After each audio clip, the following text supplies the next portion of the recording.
नमस्कार दर्शक बंधु मो दिव्यलोचन महांत अनलिमिटेड फार्मिंग चैनल स्वागत करुच्ची। आपण मैंने देखिपे आमर जो सेड नेट रही सेड नेट आज आम ऊपर को नेट उठाऊँ तले आम फाउंडेसन होता लुहा पाइप फाउंडेसन होता सब उठा चलती। नेट हाउस कर मुख्य कारण हूँ आम जो तले पनीपरिया रोचु से टेम्परेचर मेंटेन हो टेम्परेचर मेंटेन हाँ फल आमर फल प्रोडक्शन अधिक होची। ये सब आम पूर्व करूँ 15-20 दिन पूर्व आम पाइप लाइन देलु कंक्रीट कराई सब टोटाली रही आमर हम प्राय 15 मीटर पाखा भी प्राय मत हो चार साइडटा टोटाल कवर हो नेट उड़ा चलती। आमर पिला मैंने सब अच्छा पिला काम कर पिला मजबूतिया सबुटे पाइप लगी।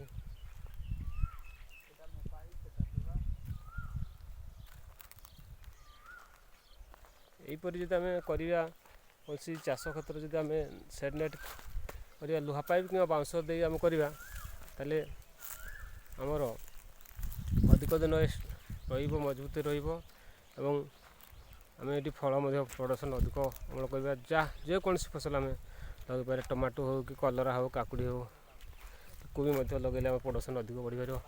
एपटे देखो एपटे खोला अच्छी नेट को आम जॉइंट चली जॉइंट चला पड़ अच्छी पूरा ऊपर कवर हम साइड देखिपे सेपटे आमर जो नेट कर नेट जो बाउंश तैयारी कर कलरा लगी कलरा प्रोडक्शन बढ़िया होता आम पर वीडियो करूँ देखिपे।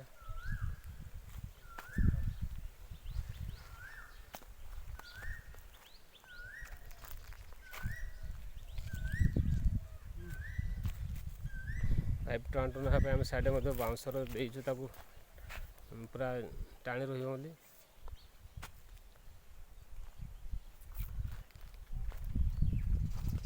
साइड पोखरी अच्छी लेंबू गच साइड साइड अच्छी अमृतभंडा अच्छी अमृतभंडा पाची बेल गच अच्छी बेल फली बेल पाचिलानी ये सब प्रकार आम व्यवस्था कर गोटे जीपर आमर समन्वित चाष जो कहूँ आम इंटीग्रेटेड फार्मिंग से प्लानिंग नहीं आम चाष कर सबुआड़े आम सिस्टम ही आम कर सिस्टम करने फल आम प्रोडक्शन अधिक बढ़ो ये आशा नहीं करूँ। आपण मैंने देखिए बाहर खोला जगह करेंगे और भितर करने फरक बहुत फरक रोचे। ड्रिप आम बेड करदे पूर्व और ड्रिप लाइन बिछेबू और 15 दिन पर आम जिन लगे व्यवस्था करूँ। आ वीडियो भल लगे तो लाइक करें सब्सक्राइब और शेयर करें। रोचे जय जगन्नाथ।